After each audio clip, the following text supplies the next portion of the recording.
BJP നേതാവ് Shri G Raman Nair നമുക്കൊപ്പം ചേരുന്നു. ശ്രീ ജി രാമൻ നായർ, എൻ വാസുവിൻ്റെ അറസ്റ്റോടുകൂടി ഇനി കൂടുതൽ പ്രധാനപ്പെട്ട പേരുകൾ ഈ അന്വേഷണവുമായി ബന്ധപ്പെട്ട് പുറത്തു വരുമെന്നാണോ പ്രതീക്ഷിക്കുന്നത്? അതോ ഈ ഉദ്യോഗസ്ഥ തലത്തിൽ ഇതിൽ ഈ പ്രതികളുടെ പേര് ചുരുങ്ങുമെന്നാണോ? സംഘടിത കൊള്ളയെന്നൊക്കെയാണ് കോൺഗ്രസ് പറയുന്നത്. ബി.ജെ.പിയെ സംബന്ധിച്ചിടത്തോളം ഇത് രാഷ്ട്രീയ നേതൃത്വങ്ങളിലേക്ക് എത്തണം, മന്ത്രിയടക്കം കൂടുതൽ നേതാക്കന്മാരിലേക്ക് എത്തണമെന്നൊരാവശ്യം ബി.ജെ.പിയുടെ ഭാഗത്തുനിന്നുമുണ്ട്. ഇത് ഏത് തരത്തിലാണ് കാണുന്നത്? ഇൻവെസ്റ്റിഗേഷൻ ടീമിന്റെ അന്വേഷണങ്ങൾ പുതിയ പുതിയ കണ്ടെത്തലുകളിലൂടെ കടന്നു വരികയാണല്ലോ. അപ്പോൾ വ്യാപകമായി അന്വേഷണം കുറെ കൂടി ഉന്നതന്മാരിലേക്ക് വ്യാപിക്കും എന്നാണ് ഇപ്പോഴത്തെ അന്വേഷണത്തിന്റെ സ്ഥിതി കണ്ടപ്പോൾ നമുക്ക് തോന്നുന്നത്. വാസ്തവത്തില് ഇതൊരു വലിയ ഗൂഢാലോചനയാണ് എന്നാണ് തെളിവായിരിക്കുന്നത്. നേരത്തെ ചില ആളുകളിലും വ്യക്തികളിലും അല്ലെങ്കിൽ ചില ഉദ്യോഗസ്ഥന്മാരിലും ഒതുങ്ങി നിന്നിരുന്ന ഒരു കേസ് അന്വേഷണം അതിന്റെ ഊർജിതമായ കാര്യങ്ങൾ മുന്നോട്ട് പോവുകയും ഹൈക്കോടതി അത് മോണിറ്റർ ചെയ്യുകയും ചെയ്തപ്പോൾ കൂടുതൽ വിപുലമായ തലങ്ങളിലേക്ക് ഇത് മാറിയിട്ടുണ്ട്. അപ്പോ സംസ്ഥാനത്തിലെ കോടതിയുടെ നിരീക്ഷണം തന്നെ ഇത് സംസ്ഥാനാന്തര കുറ്റകൃത്യമാണ്, അല്ലെങ്കിൽ അത്തരത്തിലുള്ള ഒരു വലിയ വിഗ്രഹ മോഷണം പോലെയുള്ള വലിയ മാഫിയയുടെ ഇടപെടലുകൾ ഇതിനകത്ത് ഉണ്ടായിട്ടുണ്ട് എന്നുള്ള തരത്തിലുള്ള നിഗമനങ്ങളിലാണ് ഹൈക്കോടതി എത്തിയത്. അപ്പൊ അതുകൊണ്ട് തന്നെ അന്വേഷണം കൂടുതൽ വിപുലപ്പെടുത്തുകയും കൂടുതൽ ആളുകളിലേക്ക് ഇത് വ്യാപിക്കുകയും ചെയ്യുമെന്നുള്ള കാര്യത്തിൽ സംശയമില്ല. വാസ്തവത്തിൽ സംസ്ഥാനത്തെ ഗവൺമെന്റിന്റെ നിയന്ത്രണത്തിലുള്ള പോലീസ് ഉദ്യോഗസ്ഥന്മാരുടെ അന്വേഷണം കൊണ്ട് പൂർണ്ണമായ തൃപ്തി കൈവരുത്തും എന്ന് നമുക്ക് ഇപ്പോഴും തോന്നാൻ കഴിയുന്നില്ല. കാരണം പല രീതിയിലുള്ള സമ്മർദ്ദങ്ങളുടെ അടിസ്ഥാനത്തിലാണ് 4-ാം പ്രതി അറസ്റ്റ് ചെയ്തിട്ട് 3-ാം പ്രതി അറസ്റ്റ് ചെയ്യാതെ ദിവസങ്ങൾ വരെ മുന്നോട്ട് പോയി. അപ്പൊ അതുകൊണ്ട് ഉന്നതന്മാരിലേക്കുള്ള അറസ്റ്റ് ഇപ്പോഴും ആളുകൾ വൈകുന്നു, അല്ലെങ്കിൽ മടിക്കുന്നു, ഈ അന്വേഷണ സംഘത്തിന് മടി തോന്നുന്നു എന്നുള്ള നിലയിലാണ് പ്രവർത്തനങ്ങൾ. പക്ഷെ ഹൈക്കോടതിയുടെ ശക്തമായ ഇടപെടൽ ഇക്കാര്യത്തിൽ ഉണ്ട് എന്നുള്ളതാണ് ഇപ്പോൾ നമുക്ക് ലഭിക്കുന്ന ഏക ആശ്വാസം.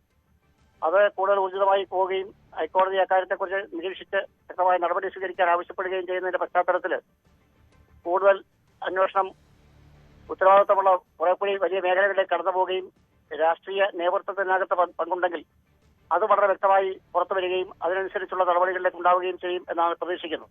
ശ്രീ ജി രാമൻ നായർ, പങ്കുണ്ടെങ്കിൽ എന്നൊരു നിലപാടാണോ ബി.ജെ.പിയെ സംബന്ധിച്ചിടത്തോളം ഉള്ളത്? കാരണം എ പത്മകുമാറിനെ ചോദ്യം ചെയ്യുമെന്ന് വരുന്നു, ചിലപ്പോൾ അറസ്റ്റ് ഉണ്ടായേക്കാം. രാഷ്ട്രീയ ബി.ജെ.പിയുടെ അഭിപ്രായമായിട്ടല്ല ഞാനിത് പറയുന്നത്. ബി.ജെ.പിയുടെ അഭിപ്രായം ബി.ജെ.പിയുടെ ഉത്തരവാദിത്തമുള്ള ആളുകൾ സൂചിപ്പിക്കും. എന്നെ നിങ്ങൾ വിളിച്ചത് ഒരു മുൻ ദേവസ്വം ബോർഡ് പ്രസിഡന്റ് എന്നുള്ളതിലാണെങ്കിൽ ആ നിലയിലുള്ള അഭിപ്രായമാണ് ഞാനിപ്പോൾ സൂചിപ്പിക്കുന്നത്.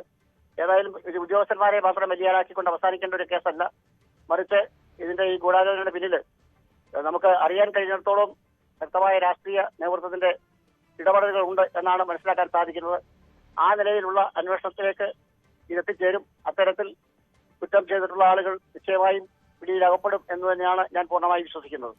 ശ്രീ ജി രാമൻ നായർ, 2 തവണ ദേവസ്വം കമ്മീഷണറായ ഒരാൾ ദേവസ്വം പ്രസിഡന്റ് ആവുക, ഈ കമ്മീഷണറായ ആൾ ദേവസ്വം ബോർഡ് പ്രസിഡന്റ് ആവുന്നത് തന്നെ ആദ്യമായിട്ട്. അങ്ങനെ ആകുക 2018 അദ്ദേഹം കമ്മീഷണറായി, പിന്നെ പ്രസിഡന്റ് ആയതിനു ശേഷമാണല്ലോ വലിയ ഈ സ്വർണ്ണക്കൊള്ളയ്ക്കൊക്കെ വഴിവെക്കുന്നത്. സ്വാഭാവികമായിട്ടും അതിന് തൊട്ടു മുൻപാണ് യുവതീ പ്രവേശനവുമായിട്ട് ബന്ധപ്പെട്ട സംഘർഷങ്ങളെല്ലാം നിന്നപ്പോൾ സർക്കാരിനെയും CPM-നെയും പ്രതിരോധിച്ചുകൊണ്ട് ശ്രീ എൻ വാസു നിൽക്കുകയും ചെയ്തത്. ഇതൊരു പ്രത്യുപകാരമായിട്ട് നടന്ന കാര്യമാണ് എന്നുകൂടി ആരോപിക്കുന്നുണ്ടോ നിങ്ങൾ? ഞാൻ അത്ര ഒരു കാര്യങ്ങളിലേക്ക് എത്താനായിട്ട് എന്നെ കൊണ്ടാവില്ല. പക്ഷേ 2018 അവസാനം മുതൽ 2025 വരെയുള്ള ഈ കാലഘട്ടത്തിൽ ഒരു പ്രത്യേക രാഷ്ട്രീയ സംവിധാനം, ഇടതുപക്ഷ ഗവൺമെന്റാണ് കേരളം ഭരിച്ചത്. അവരുടെ ഉത്തരവാദിത്തമുള്ള ആളുകളാണ് ഈ ചുമതലകളൊക്കെ വഹിച്ചത്. ദേവസ്വം ബോർഡ് പ്രസിഡന്റ് ആണെങ്കിലും കമ്മീഷണർ ആണെങ്കിലും അവരുമായിട്ട് ബന്ധപ്പെട്ട ആളുകളാണ്. രാഷ്ട്രീയമായി അവർക്ക് കടപ്പാടും ഉത്തരവാദിത്വവും ബന്ധവുമുള്ള ആളുകളാണ് അതൊക്കെ കൈകാര്യം ചെയ്തത്.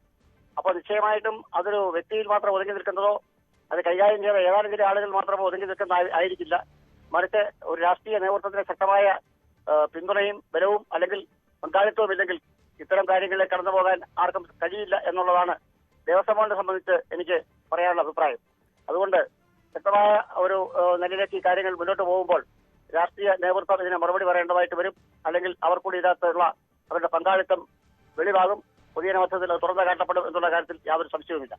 ശ്രീ ജി രാമൻ നായർ, ഹൈക്കോടതിയുടെ പരാമർശത്തിൽ ഇപ്പോഴത്തെ ദേവസ്വം ബോർഡ് പ്രതി സ്ഥാനത്താണ് എന്നുള്ളത് വന്നത് അത് തീർത്തും വിരുദ്ധമായിട്ടുള്ള കാര്യമാണ്. അങ്ങനെ ഒരു കാര്യമേ ഇല്ല എന്നാണ് പടിയിറങ്ങുന്ന Devaswom board president PS Prashanth പറയുന്നത്. അതായത് ഇപ്പോഴുള്ള ബോർഡിന് ഇതിൽ യാതൊരു പങ്കുമില്ല, കൈകൾ ശുദ്ധമാണ് എന്നുള്ളൊരു വാദമുണ്ട്. അത് മുൻ ദേവസ്വം ബോർഡ് പ്രസിഡന്റ് കൂടിയായ താങ്കൾ എങ്ങനെ കാണുന്നു?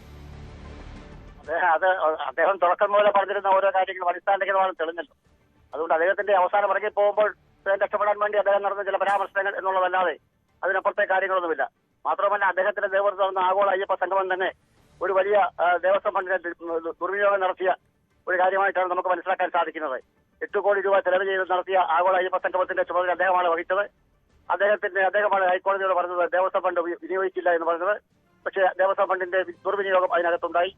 അതിനകത്ത് ധനലക്ഷ്മി ബാങ്കിൽ നിന്നും അന്യായമായി അല്ലെങ്കിൽ 2 കോടി രൂപ ധനലക്ഷ്മി ബാങ്കിൽ സംഭാവന സ്വീകരിച്ചിട്ടുണ്ട്. ധനലക്ഷ്മി ബാങ്കാണ് ദേവസ്വം ബോർഡിന്റെ ഫണ്ട് മുഴുവൻ ഡെപ്പോസിറ്റ് സ്വീകരിച്ചിരിക്കുന്നത്.